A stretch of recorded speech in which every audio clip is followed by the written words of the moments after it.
Hello guys, welcome back to my channel. आज की video only for educational purpose के लिए है। जैसा कि आप सब लोग जानते हो कि नेचुरल तरीके से अपने मन मर्जी का जेंडर चूज करना हमारे बस में नहीं होता है। अगर आपको कोई बताता है कि इस दिन संबंध बनाने से लड़का होगा या फिर लड़की होगी, ये खाओ तो लड़का पैदा होगा, ये खाओ तो लड़की पैदा होगी, ये सब बातें 100% झूठी होती हैं।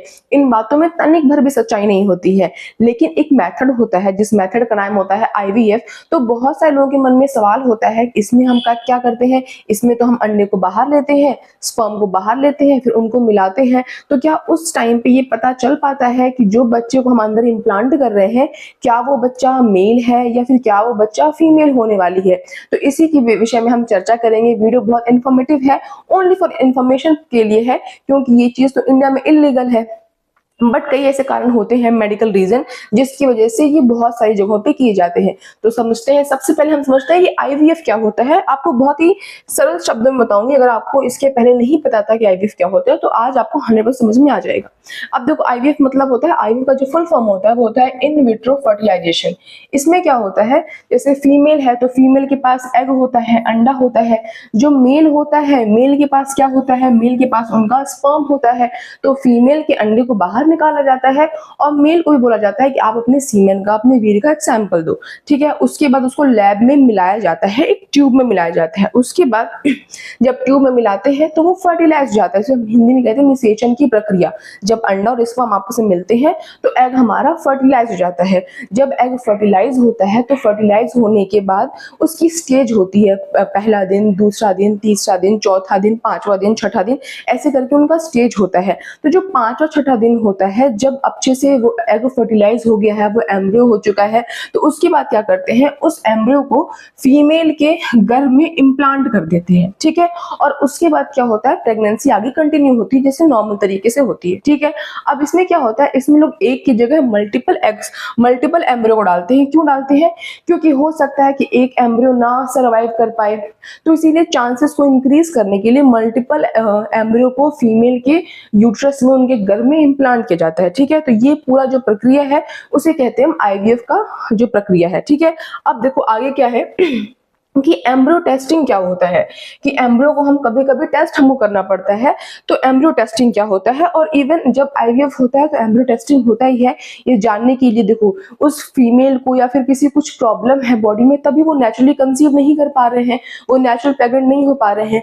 तो डॉक्टर पूरी अपनी कोशिश करते हैं कि जिस एम्ब्रियो को हम फीमेल की बॉडी में इम्प्लांट कर रहे हैं वो बच्चा एकदम हेल्दी हो, ऐसी कोई दिक्कत ना हो कि वो बच्चा जेनेटिकली एबनॉर्मल है जो कि बाद में मिसकैरेज हो गया तो प्रॉब्लम होती है। इतना एक तो खर्चा होता है, इंसान मेंटली स्ट्रेस कर जाता है। तो ये इसलिए डॉक्टर उस एम्ब्रियो की टेस्टिंग करते हैं, ये पता लगाने के लिए कि कहीं इस बच्चे में कोई जेनेटिकली प्रॉब्लम तो नहीं है। क्योंकि अगर उस बच्चे को, उस एम्ब्रियो को फीमेल की बॉडी में इम्प्लांट कर दिया और उसके बाद अगर कोई जेनेटिकली एबनॉर्मलिटीज एम्ब्रियो में पाई गई तो वो क्या हो जाएगा, बॉडी वो अबॉर्ट कर देगी, नेचुरली उनका मिसकैरेज हो जाएगा। तो इस रिस्क से बचने के लिए एम्ब्रियो की टेस्टिंग की जाती है। अब एम्ब्रियो टेस्टिंग में क्या होता है कि कुछ मामलों में एम्ब्रियोलॉजिस्ट ब्लास्टोसिस्ट की, ब्लास्टोसिस्ट क्या है मैंने आपको बताया कि पहला जो दिन होता है वो होता है फर्टिलाइजेशन, जब अंडे को और स्पर्म को मिलाते हैं। तो ऐसे करके डे 2, डे 3, डे 4, डे 5 आता है। तो जो डे 5, 6 होता है उस स्टेज को हम ब्लास्टोसिस्ट कहते हैं। स्टेज 5, 6 वाला डे से कुछ कोशिकाएं लेकर जेनेटिक टेस्टिंग करते हैं कि जो एम्ब्रियो है वहां से कुछ सेल्स लेते हैं, कुछ कोशिकाएं लेते हैं और जेनेटिक टेस्टिंग करते हैं। यह टेस्टिंग सामान्यतः जन्मजात अनुवांशिक रोगों, कोई जेनेटिक प्रॉब्लम, इन सब के पहचान के लिए होती है। जैसे कुछ जीन संबंधी बीमारियां तो नहीं होने वाली है, तो इसके लिए क्या होता है, जेनेटिक टेस्टिंग होता है। ठीक है। अब देखो आगे लिखा हुआ है कि क्या एम्ब्रियो का लिंग टेस्ट हो सकता है, जिसे जेनेटिक टेस्टिंग कर रहे हैं, कोई बीमारी तो नहीं है, तो ये भी तो टेस्ट कर सकते हैं ना कि वो अंदर जो बच्चे का इम्प्लांट हम करने जा रहे हैं, जिस एम्ब्रियो को हम इम्प्लांट करने वाले हैं, उसमें कौन सा क्रोमोसोम है, XX क्रोमोसोम है या फिर XY क्रोमोसोम है। अब साइंस ने इतनी तरक्की तो कर ली है ना, ये चीज तो बहुत आसानी से पता लगाया जा सकता है। हालांकि चीजें क्या होती है, हमारे वहाँ इलीगल होती है। ठीक है। तो XX क्रोमोसोम है तो लड़की बनेगी और XY क्रोमोसोम बनेगा तो लड़का होगा। जैसे कोई फीमेल प्रेग्नेंट होती है तो जो 5वें महीने में स्कैन होता है उसमें आसानी से पता लगा सकता है कि पेट में पल रहा जो बच्चा है वो लड़का है लड़की। लेकिन डॉक्टर तो नहीं बताते ना आपको, हर जगह पोस्टर पे छपा होता है कि ये चीजें क्या होती हैं, इलीगल होती हैं। ठीक है। तो अब ये कह रहा है कि तकनीकी रूप से एम्ब्रियो में सेक्स क्रोमोसोम एक्स एक्स है कि एक्स वाई है देखे जा सकते हैं। यह जानकारी जेनेटिक टेस्टिंग में आती है, एम्ब्रियो टेस्टिंग में नहीं आती है। एम्ब्रियो टेस्टिंग में सिर्फ हम ये चेक करते हैं कि बच्चे में कोई जेनेटिकली प्रॉब्लम तो नहीं है, लेकिन उसे हम कहते हैं जेनेटिक टेस्टिंग, जिसके अंदर हम उसके देखते हैं उसमें क्रोमोसोम कौन सा है, एक्स एक्स क्रोमोसोम या फिर एक्स वाई क्रोमोसोम। ठीक है, अब कह रहा है पर ध्यान दें, सिर्फ पसंद के लिए सेक्स डिटर्मिनेशन का सिलेक्शन करना बहुत सी जगहों पर अवैध और अनैतिक माना जाता है कि आपको अपनी खुशी के लिए, अपनी प्रेफरेंस के लिए कि नहीं मुझे तो लड़का चाहिए, नहीं मुझे तो लड़की चाहिए, और हमारे भारत में अगर ऐसा चीज हो जाए, लीगल हो जाए, तो बहुत लोगों की मानसिकता सिर्फ लड़के चाहने की है, तो ऐसे तो बहुत दिक्कत हो जाएगी, तो इसलिए अनैतिक गैर कानूनी होता है। तो वही कह रहा है कि अपनी पसंद के लिए सेक्स डिटर्मिनेशन अपराध होता है, लेकिन मेडिकल कंडीशन कुछ ऐसी होती है। अब आप सोचो कि ऐसी कौन सी मेडिकल कंडीशन है जहां पर हम बच्चे का जेंडर पता करना पड़ता है हमको कि बच्चा मेल है या फिर बच्चा फीमेल है। तो उसमें क्या होता है, देखो लिखा हुआ है कब टेस्टिंग वैध होती है, यानी कब ये लीगल होती है।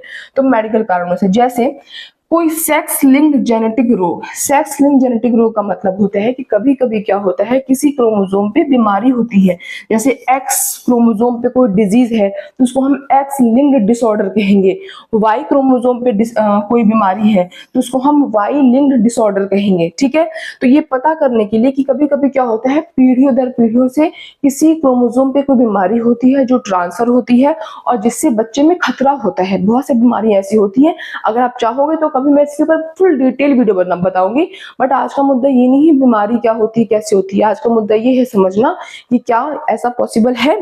ठीक है, तो जो कह रहा है कि जैसे कोई सेक्स लिंक्ड जेनेटिक रोग जो बच्चे पर गंभीर असर डाल सकता है, तब डॉक्टर और जेनेटिक काउंसलर के सुझाव से परीक्षण और निर्णय लिया जाता है कि क्या बच्चे का जेंडर चेक करना पड़ेगा।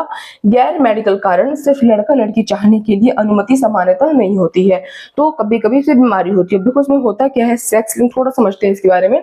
क्या जब परिवार में कोई ऐसी बीमारी चल रही हो जो एक्स क्रोमोसोम से जुड़ी हो, तो आईवीएफ के दौरान जेनेटिक टेस्टिंग से ये देखा जा सकता है कि एम्ब्रियो में वो रोग वाला जीन तो नहीं है, जिस जीन पे बीमारी है कहीं वही वाला जीन हम फीमेल के अंदर इम्प्लांट तो नहीं कर देंगे वही वाला एम्ब्रियो। तो ये देखने के लिए, और कभी कभी क्या होता है कि मल्टीपल हम एग को क्या करते हैं, फर्टिलाइज करते हैं, मल्टीपल एग और स्पर्म को लेते हैं, हम मिलाते हैं, तो उसमें से देखते हैं कि हेल्दी वाला कौन सा है वो इम्प्लांट कर देते हैं।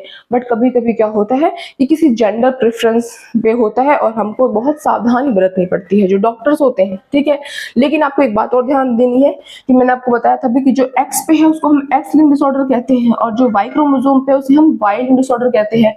जबकि एक बात ध्यान रखना है कि वाई लिंक्ड डिसऑर्डर ये बहुत ही दुर्लभ होता है। मोस्टली केसेस में क्या होता है, जो बीमारी होती है वो एक्स लिंक्ड डिसऑर्डर पे होती है। ठीक है, आप कह रहे हैं यानी ऐसे मामलों में सेक्स सिलेक्शन मेडिकल कारण से होता है, आपके प्रेफरेंस से नहीं होता है। तो मुझे उम्मीद है आपको टॉपिक समझ में आया होगा। ये टॉपिक सिर्फ एजुकेशनल पर्पस के लिए है कि आपको ये पता चले कि हाँ ऐसा पॉसिबल है, ऐसा संभव है। अगर आप आईवीएफ से बेबी कराते हो तो कुछ मेडिकल कारण होते हैं जिससे ये पता लगाया जा सकता है कि अंदर इम्प्लांट करने वाला बच्चा लड़का है या फिर लड़की है। तो वीडियो कैसी लगी कमेंट में जरूर बताना, और ऐसे और टॉपिक्स को अगर आपके मन में कोई टॉपिक होगा जिस पे आप चाहते हो वीडियो बनाना तो मुझे कमेंट सेक्शन में सजेस्ट भी कर सकते हो। तो लाइक करना, सब्सक्राइब करना, शेयर करना। That's all, bye guys.